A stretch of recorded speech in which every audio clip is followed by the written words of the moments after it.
kudus yang ditujukan kepada segala bangsa. Tuhan Allah. Haleluya, haleluya, haleluya, haleluya, haleluya, haleluya. Haleluya, haleluya, haleluya, haleluya, haleluya, haleluya. Aku akan minta kepada Bapa, dan Dia akan memberikan kepadamu seorang penolong yang lain, supaya Dia menyertai kamu selama-lamanya. Haleluya, haleluya, haleluya, haleluya, haleluya, haleluya.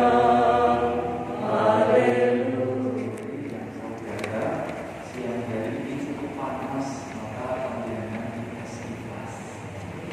Lalu kalau tidak dengan kipas-kipas, saya itu mengingat apa yang disampaikan oleh Santo Thomas Aquinas kepada kita. Thomas Aquinas itu pernah menyampaikan kepada atau mewariskan kepada kita tradisi rohani terkait bagaimana kita bisa mendeskripsikan, menjelaskan atau menceritakan situasi yang namanya kehidupan setelah mati. Santo Thomas Aquinas itu mengajarkan 3 hal. Nanti Bapak Ibu bisa cek, semoga yang saya katakan ini tidak meleset. Santo Aquinas itu mengatakan tentang surga, neraka, dan api pemurnian. Kalau Bapak Ibu sekarang ke mall itu akan ada banyak siksa neraka filmnya, siksa kubur, menjelang ajal, Jumat Kliwon, dan macam-macam. Apapun film-film horor yang menakut-nakuti supaya orang itu ketika hidup berbuat kebaikan, maka supaya matinya tidak sengsara, matinya tidak diiris-iris, maka hidupnya perlu diperhatikan. Ada yang tidak percaya yang saja filmnya. Tetapi Thomas Aquinas tidak berbicara tentang filmnya, zamannya belum ada film. Tetapi Thomas Aquinas menyampaikan kepada kita situasi setelah kematian. Nah, situasi setelah kematian bagi tradisi Katolikan itu kita semua sudah tahu ada 3. Yang pertama, situasi kerajaan surga.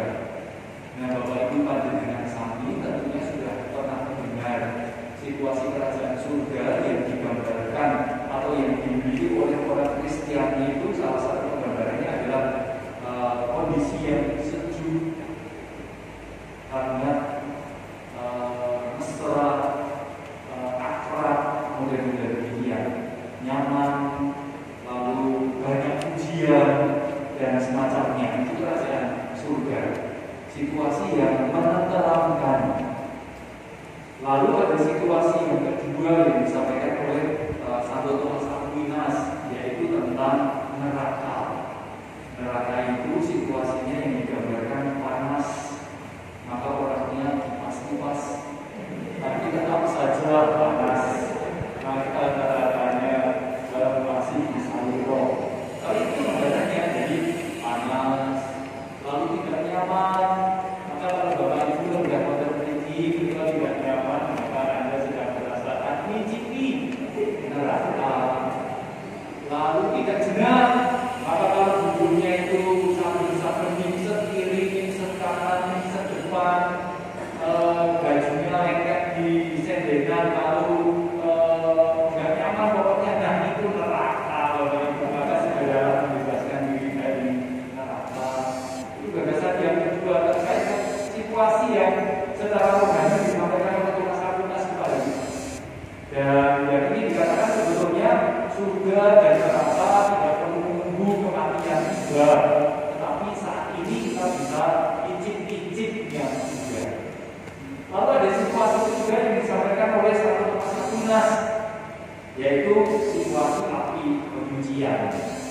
Maka dalam arti kemujian, orang yang ada dalam kemujian diceritakan bukan kepanasan, juga bukan kedinginan, tetapi senantiasa bertanya, buja-buja, iyo, ora, maku, maju, lungguh, atau tidak nyaman, tetapi tidak menceritakan kepanasan.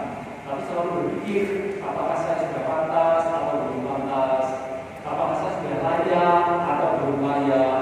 Kalau sebentar lagi Tuhan kembali, saya sudah merasa siap atau belum. Nah, model-model perasaan yang tidak menentu itu api pembunyian. Maka kalau kita yang tahu siap dari ini ada punya rasa perasaan tidak menentu, nanti pula masih bisa makan atau enggak ya. Lalu apapun yang dipikirkan, maka itu api pembunyian. Tidak perlu menunggu setelah mati, tetapi sekarang itu kita bisa mengalami yang namanya api pembunyian. Takut, berani, berjaga-jaga, wedi-wedi, wani-wani, kemudian. Maka itu salah satu hal yang secara organik disampaikan kepada kita menurut tradisi orang beriman Kristen. Nah, pada hari yang ke-1000, Bapak Ibu, para saudari dan saudara, tradisi kita di tempat ini rupanya berbeda. Kata orang 1000 hari itu hari yang pungkasan, pengkat yang pungkasan.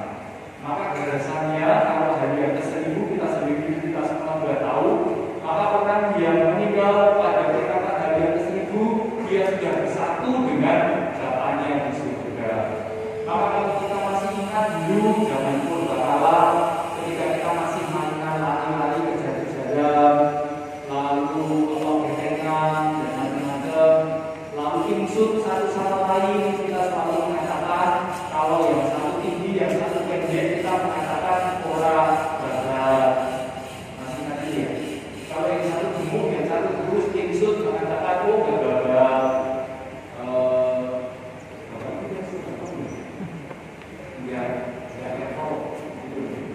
Lalu atau yang lain lagi, kita juga mengenal kata-kata terkait dengan hari yang ke-1000 itu kalau dalam tradisi tempat kita yang paling dekat dan ditawarkan kepada kita salah satunya itu adalah terkait dengan aku. 1000 itu kan 1000 itu kan aku. Dan aku itu kalau kita bicara terkait dengan budaya kita di sini, kalah kamu, menang kamu, budaya gitu loh. Maka kalau kita sudah kamu 1000 itu artinya dua. Yang pertama ini mengatakan realitas fisik. Tapi kalau sekarang mungkin tidak akan terjadi seperti itu. Hari yang ke-1000 harusnya kalau menurut tradisi di tempat kita tinggal ini hari yang ke-1000 maka jenazahnya sudah habis sama sekali. Tetapi itu kalau kuburannya masih longgar. Kalau kuburannya itu sudah penuh maka ya 1000 hari belum habis. Tetapi gagasannya 1000 itu gagasannya secara fisik sudah habis. Lalu berikutnya sudah jadi abu, artinya kita kembali kepada Tuhan yang menciptakan. Maka perjalanan fisik kita berakhir. Dalam kitab Kejadian jelas manusia dibuat dari debu tanah. Maka ketika manusia sudah kembali pada hari yang ke-1000 sudah menjadi debu tanah, maka siklus hidup fisikalnya berakhir. Maka tidak akan ada hidup fisik kembali. Maka hari yang ke-1000 mengajak kita untuk merenungkan kehidupan fisiknya, siklusnya berakhir, tetapi siklus kehidupan rohaninya berlangsung terus. Pada hari yang ke-1000 katanya sekali lagi Bapak Ibu percaya dulu tidak, wong itu kata-kata orang-orang yang di sekitar kita. Kalau sudah hari yang ke-1000, yang namanya roh, yang namanya somo, yang namanya jiwa itu tidak bisa meminta lagi untuk pulang ke dunia. Karena rumahnya sudah hilang sama sekali, rumah fisiknya. Maka itu di kalangan kita ada yang mengatakan hari yang ke-1000 setiap orang yang ditinggal pergi pasangannya statusnya sudah liber sama sekali. Besok ya liber ya, merdeka. Maka dalam tradisi Katolik juga tradisi Jawa, kalau hari yang ke-1000 sudah liber, tidak ada ikatan lagi dengan fisik. Kalau orang itu menikah, maka fisiknya sudah tidak ada lagi karena orang menikah dengan fisiknya, maka hari yang ke-1000 karena sudah habis fisiknya, maka orang yang ditinggal pergi pasangannya pada hari yang ke-1000 itu sah untuk kemudian jatuh cinta lagi. Lalu setelah jatuh cinta lagi boleh menikah lagi. Maka Bumimin pada hari yang ke-1000 menurut pekanan Jawi loh ya, tapi juga menurut gereja Katolik. Kalau sudah 1000 sudah habis fisik yang dicintai, maka liber. Dan itu untuk panjenengan semua juga, apalagi yang sudah libernya 3 tahun ke atas. Siapapun yang kakung yang sudah sendirian, yang putri yang sudah sendirian lebih dari 3 tahun, kalau bacaan hari ini maka Anda free. Tidak ada tubuh fisik lagi yang bisa dimiliki, maka boleh cari fisik-fisik yang lain. Mulai itu tradisi gereja bahwa itu para saudara dan saudara boleh dilakukan, boleh juga tidak dilakukan. Tetapi saya perlu menyampaikan apa yang perlu. Jadi supaya akhirnya gagasan menjadi kembali siklus fisiknya selesai, tapi pasangannya tetap hidup, saudara. Maka bisa dipikirkan. Kalau sudah kalau putra putrinya belum semuanya, itu yang kedua. Hari yang ke-1000 siklus biologisnya habis, siklus fisiknya itu lenyap karena dibuat dari ibu tanah juga menjadi ibu tanah, lalu kembali kemudian fokusnya pada siklus rohaninya. Siklus rohaninya berjalan terus, maka Bapak Fransiskus Xavierus Purwanto tentunya terus dalam keabadian. Mudah-mudahan begitu. Hari yang ke-1000 juga mengajak kita untuk mengingat karena sudah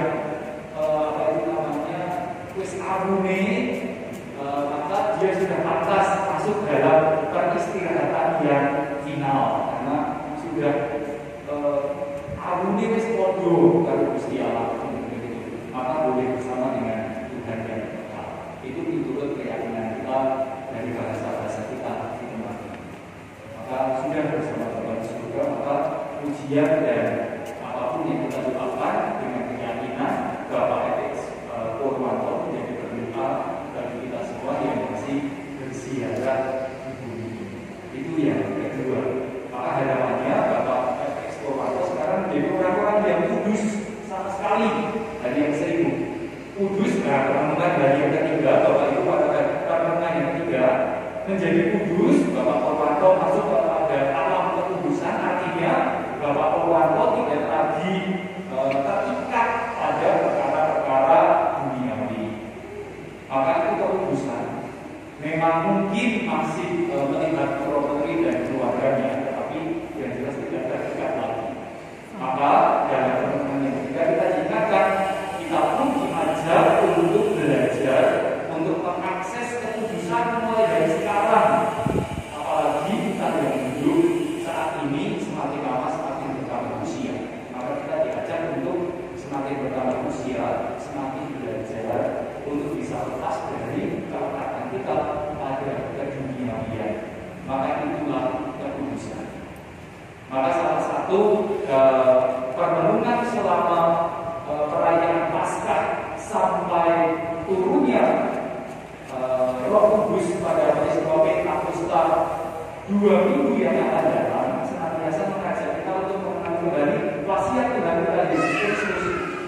Dan wasiatnya itu cuma satu, Bapak Ibu, para saudari dan saudara, supaya kita senantiasa waspada dan mempersiapkan diri, dan rasa-rasanya kita suci selama dunia. Maka kalau kita mendengarkan wasiat-wasiat atau perkataan-perkataan Tuhan kita Yesus Kristus menjelang turunnya Roh Kudus atau menjelang yang lain ke surga, maka nasihatnya yang kerap kali kita dengar cuma satu, kita diajak untuk senantiasa punya kemampuan untuk mulai tidak cinta pada dunia. Maka beberapa kali Tuhan Yesus mengatakan, aku datang dari atas, kamu datang dari bawah, tetapi kamu sudah kupilih supaya kamu juga merasa kamu pun berasal dari atas dan tidak terikat pada bumi. Maka setiap hari kita diingatkan kita boleh memiliki keduniawian, tapi kita rasanya diajar untuk tidak tetap pada keduniawian, supaya sekali lagi ketika apapun yang terjadi kita enteng untuk kemudian melepaskannya kembali. Maka itu peristiwa pertemuan untuk hari yang ke-1000, beberapa catatan untuk kita siang hari ini. Nama Bapak Purwanto itu Fransiskus Saverius. Bapak Ibu pasti kerso yang namanya Saverius artinya itu selamat. Kalian tahu ya? Saverius itu artinya selamat Bapak Ibu. Kalau riusnya itu dibilangkan jadinya hanya safe, maka selamat. Nah, Pak Purwanto itu sekarang saya itu sudah selamat karena cucu terakhirnya yang baru saja lahir namanya juga Mas Selamat. Dia hanya saja yang kanan di depannya. Namanya keren. Namanya siapa? Savio. Ya Savio itu kan bahasa keren, bahasa asing. Jawa ini selamat. Masa besok kalau panggil cucunya Pak Pur yang terakhir, Mas Selamat. Dan sudah sama seperti Pak Purwanto. Pak Purwanto yang dididik keluarga ini namanya Fransiskus Selamat Purwanto. Karena Saverius itu selamat. Nah cucunya yang baru lahir sekarang namanya apa tadi? Bukan bagusnya siapa? Yusafat itu bukan ya? Enggak tahu. Yunatan Selamat. Maka sudah circle-nya juga sudah utuh. Maka Bapak miniti kami selamat kami wilujen wayang itu ditutup kami wilujengan. Dan semoga setiap keluarga ini senantiasa membawa keselamatan kepada keluarga, kepada siapapun yang tinggal di tengah-tengah. Nama Tuhan dimuliakan kini dan sepanjang segala masa.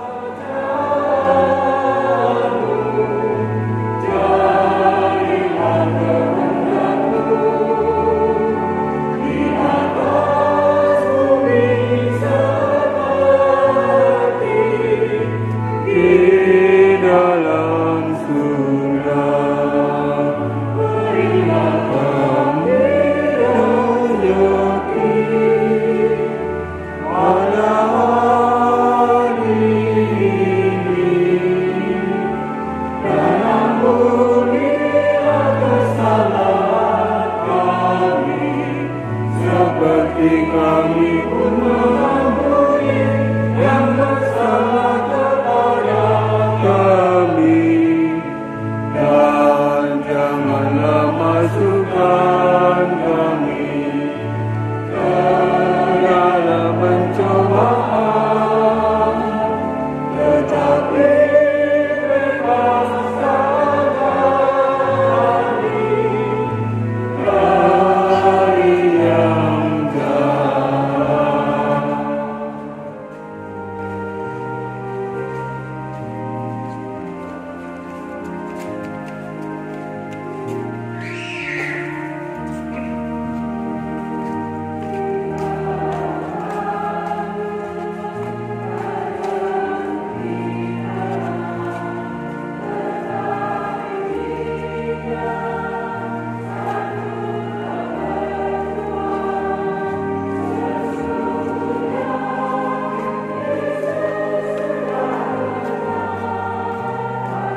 Akhirnya bunga yang akan kami taburkan pada makam Bapak Fransiskus Xaverius Purwanto. Semoga taburan bunga ini dan keharumannya menghadirkan kemuliaan-Mu dengan pengantaraan Kristus Tuhan kami. Bapa yang kekal, Guru merpati putih yang akan kami lepaskan ini menjadi lambang kedamaian.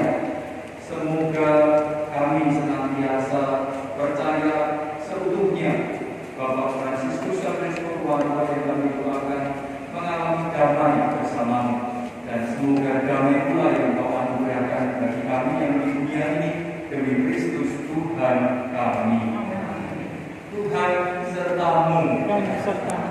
Kita semua teristimewa keluarga Bapak Fransiskus Xaverius Purwanto, kita masing-masing keluarga kita, persaudaraan kita, juga bunga-bunga dan keindahannya, Guru merpati yang akan menjadi lambang kedamaian jiwa, senantiasa diberkati oleh rahmat Allah yang Maha Kuasa, Bapa dan Putra dan Roh Kudus. Amin. Dengan demikian Ekaristi peringatan mengenang 1000 hari dipanggil Tuhan Bapak Fransiskus Xaverius Purwanto siang hari ini sudah selesai. Mari kita melanjutkan hidup dengan membawa damai Tuhan. Amin.